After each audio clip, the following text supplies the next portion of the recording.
Hello दोस्तों, कैसे हैं आप सब। बायोलॉजी पे रमेश सर में आपका स्वागत है।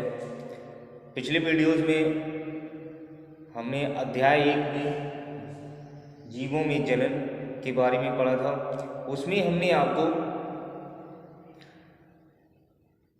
कायक प्रवर्धन तक बता दिया था। कायक प्रवर्धन में हमने आपको प्राकृतिक कायक प्रवर्धन के बारे में बता दिया था। आज हम आपको बताएंगे कृत्रिम कायक प्रवर्धन। प्राकृतिक कायक प्रवर्धन के बारे में हमने आपको बताया था कि पौधों में स्वतः ही उसकी किसी अंग से नए पौधों का निर्माण होना प्राकृतिक कायक प्रवर्धन कहलाता है। आज हम आपको कृत्रिम कायक प्रवर्धन के बारे में बताएंगे। कृत्रिम कायक प्रवर्धन यहाँ पे देखते हैं। कृत्रिम कायक प्रवर्धन। कृत्रिम कायक प्रवर्धन इसमें क्या होता है? इसमें कायक प्रवर्धन मनुष्यों द्वारा या किसी दूसरे की सहायता से अगर एक पौधे से दूसरे पौधे का निर्माण कराया जाए तो उसे हम कृत्रिम कायक प्रवर्धन कहते हैं। मानव द्वारा एक ही पौधे से दूसरे पौधे का निर्माण कराया जाए तो उसे हम कृत्रिम कायक प्रवर्धन कहते हैं। जैसे इसमें दो चीजें आती हैं। नंबर 1 आता है कलम लगाना।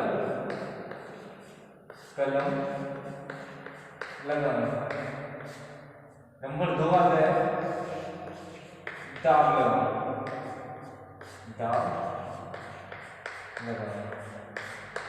कलम लगाना तथा दाब लगाना।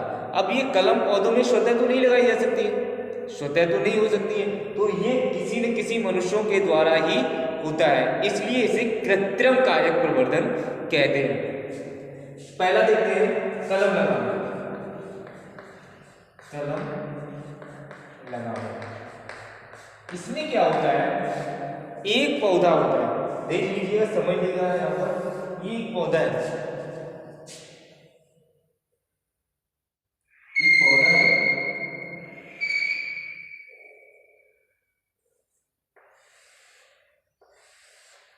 इसमें कोई बहुत सारी शाखाएं निकली हुई हैं, होती हैं पौधे के ऊपर।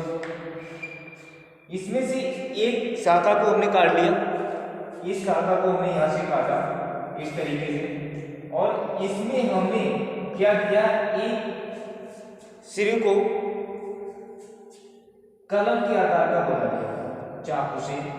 चाकू से कलम के आकार का बना लिया। पेंसिल की जो हमारी निब होती है, पेंसिल को छीलते हैं ना, तो उसकी कलम के आकार के बना लेते हैं।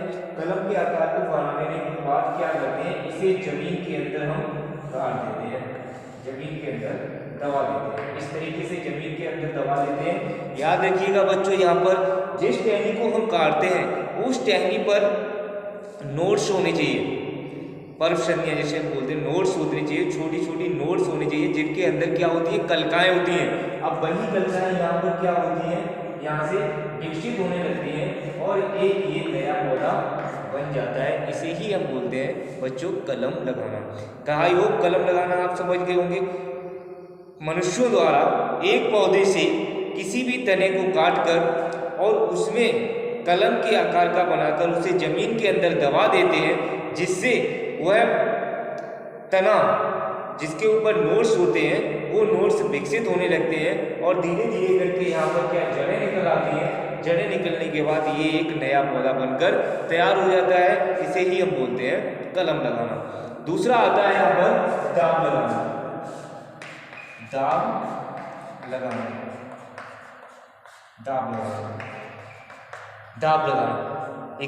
एक चीज आपको और बता दें, कलम लगाना ये किन किन पौधों में हम कर सकते हैं वो चीज आप देख लीजिएगा। ये उदाहरण लिखे यहाँ पर, इसके उदाहरण लिखे।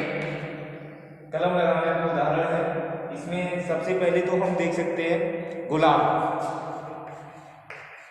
का पौधा होता है। दूसरा इसमें गन्ने का पौधा होता है, शहतूत का पौधा होता है, आदि, इन सब पौधों में क्या कर सकते हैं हम कलम लगा सकते हैं, इन सभी पौधों में कलम लगा सकते हैं। दूसरा आता है हमारा दाब लगाना।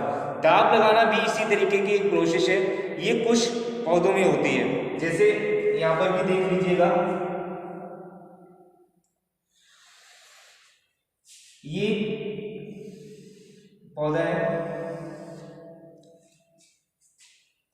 इस पौधे के ये तना जो निकले हुए हैं इस तरीके से, इसमें तना निकले हुए हैं, टहनियाँ निकली हुई हैं। ये टहनियाँ क्या होती है, कभी कभी जमीन के संपर्क में आ जाती हैं, इस तरीके से मृदा के संपर्क में आती है। जैसे ही मृदा के संपर्क में आती है तो हम क्या करेंगे, इसको जमीन के अंदर थोड़ा सा दबा देंगे, इस तरीके से इसको पकड़ेंगे, थोड़ा जमीन के अंदर दबा देंगे और इसके ऊपर जमीन जो मिट्टी है मिट्टी डाल देंगे। और ये अब टहनी क्या हुई, ये जमीन के अंदर दब गए, जमीन के अंदर इसे हमने दबा दिया तो उसे हम क्या बोलेंगे, दाब लगाना। दबा दिया, दबाने के बाद क्या होता है, कुछ समय पश्चात यहाँ से जड़ें निकलना स्टार्ट हो जाती है, यहाँ से जड़ें निकलना स्टार्ट हो जाती हैं। और अगर हम फिर इस टहनी को यहाँ से काट भी देंगे तो ये नया पौधा बनकर तैयार हो जाएगा।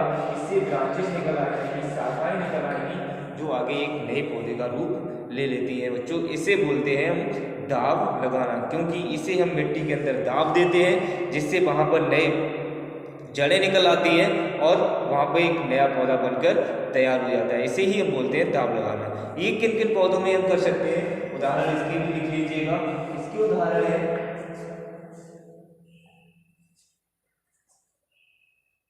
नींबू, अंगूर, चमेली आदि। इसके उदाहरण है नींबू है, अंगूर है, चमेली है, आदि पौधे ऐसे हैं जिनमें हम दाब लगाकर उनमें कृत्रिम कायक प्रवर्धन यानी कृत्रिम प्रजनन करा सकते हैं। कृत्रिम तरीके से एक पौधे से दूसरे पौधे का निर्माण कर सकते हैं। ये चीज़ें आपको समझ में आई।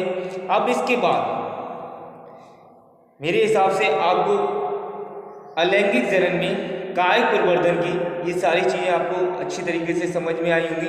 अब इसके बाद एक अच्छा सा टॉपिक आ रहा है जिसे हम बोलते हैं सूक्ष्म प्रवर्धन। सूक्ष्म प्रवर्धन क्या होता है, सूक्ष्म प्रवर्धन के बारे में यहाँ पे हम पढ़ेंगे।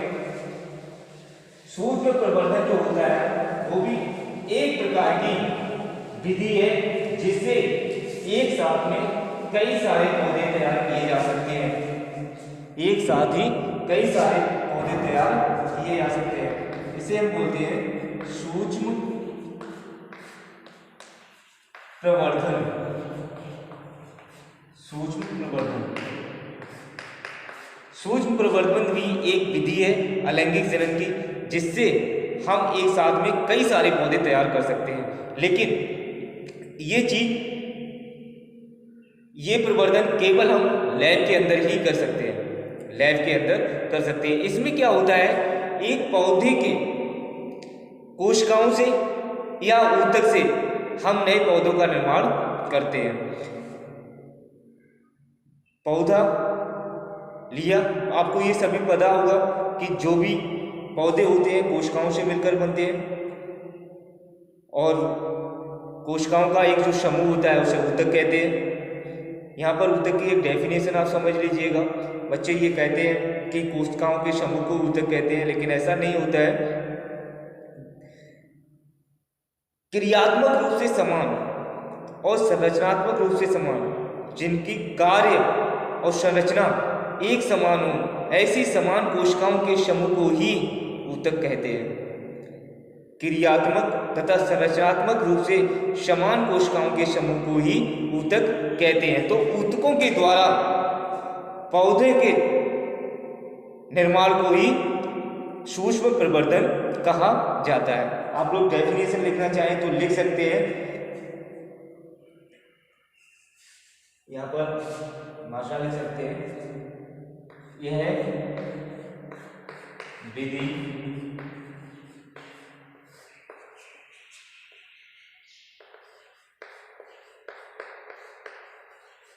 पौधों से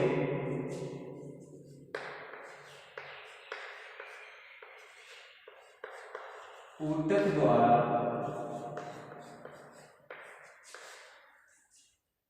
पौधों से ऊतक द्वारा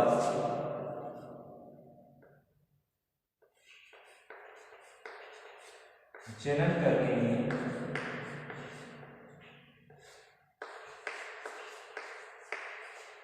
प्रयोग होती है।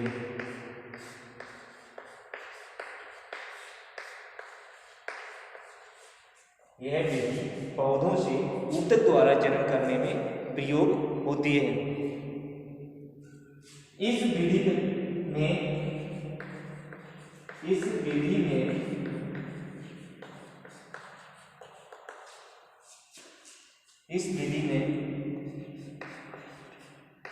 पौधे से ऊतक को निकाल कर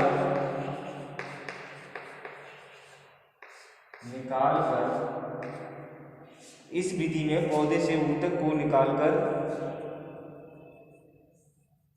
कृत्रिम पोषक माध्यम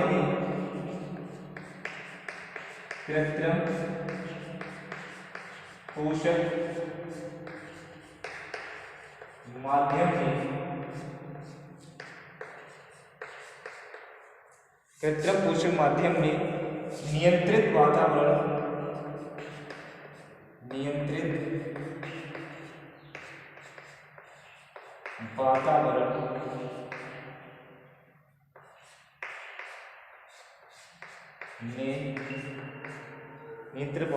में रखकर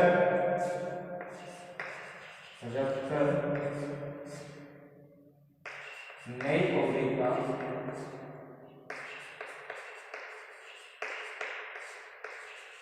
पौधे का निर्माण करते हैं।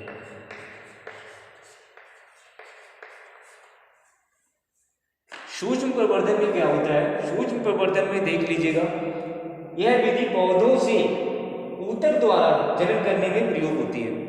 क्लियर हुआ? यह विधि जो होती है ना, पौधों से ऊतक द्वारा जनन करने में प्रयोग होती है। इस विधि में पौधों से ऊतक को निकालकर कृत्रिम पोषक माध्यम में नियंत्रित वातावरण में रखकर नए पौधे का निर्माण किया जाता है।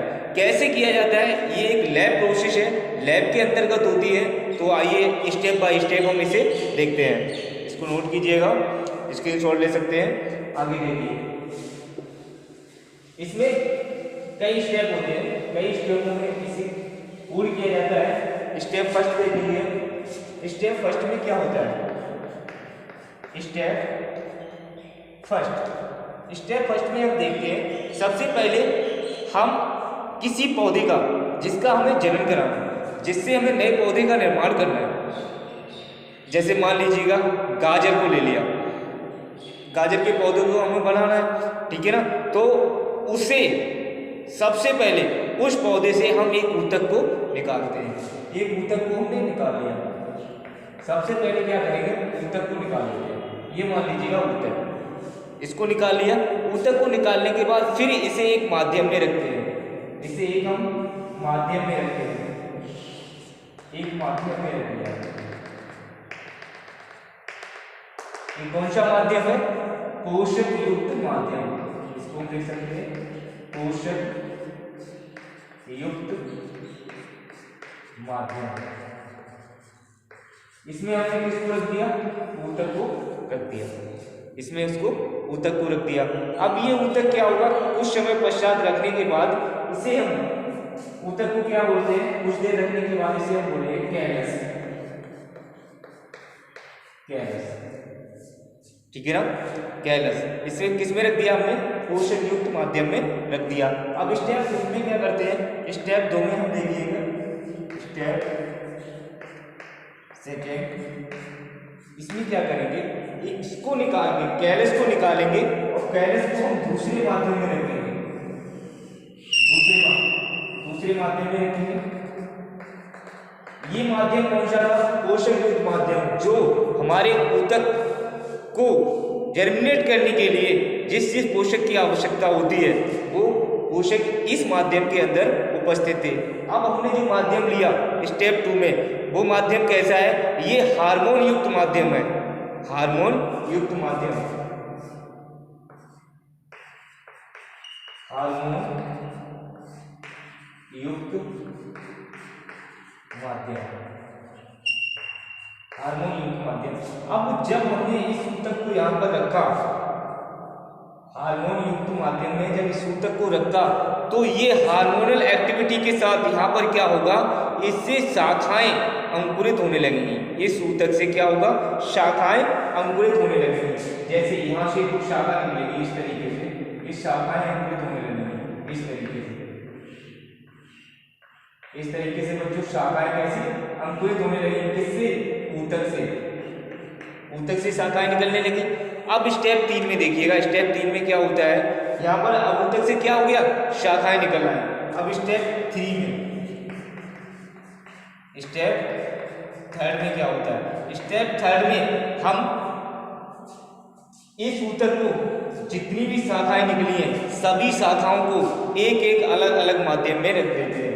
जैसे हमने ये माध्यम बना लिए, बहुत सारे माध्यम बना लिए हमने इस तरीके से, बहुत सारे माध्यम बना लिए। अब इन शाखाओं को हम यहाँ पर रख देंगे इस तरीके से, सभी माध्यम में एक एक शाखा को कल्चर करके और निकाल कर आसानी से रख देंगे अलग अलग माध्यम में इस तरीके से, इस तरीके से। कुछ समय पश्चात यहाँ पर रखने पर क्या होगा? यहाँ पर रखने पर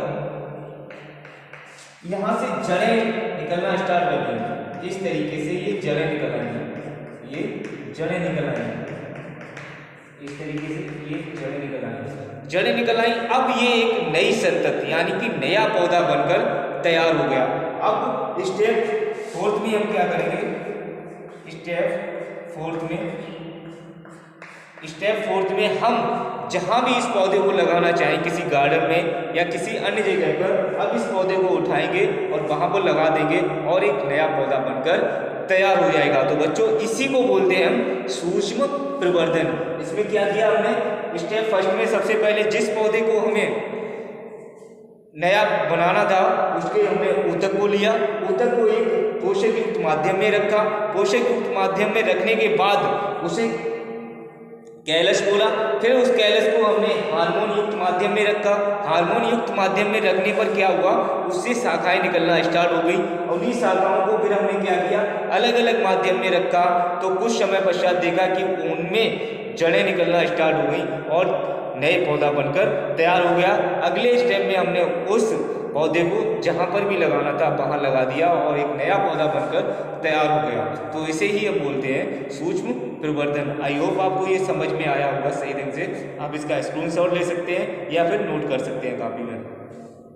अब ये सूक्ष्म प्रवर्धन से फायदे क्या होते हैं? सबसे बड़ा फायदा ये होता है कि हम एक साथ में कई सारे पौधे बना सकते हैं। एक ही साथ में अनेक पौधों का निर्माण कर सकते हैं, हजारों पौधों का एक साथ में कम समय में नए बना सकते हैं।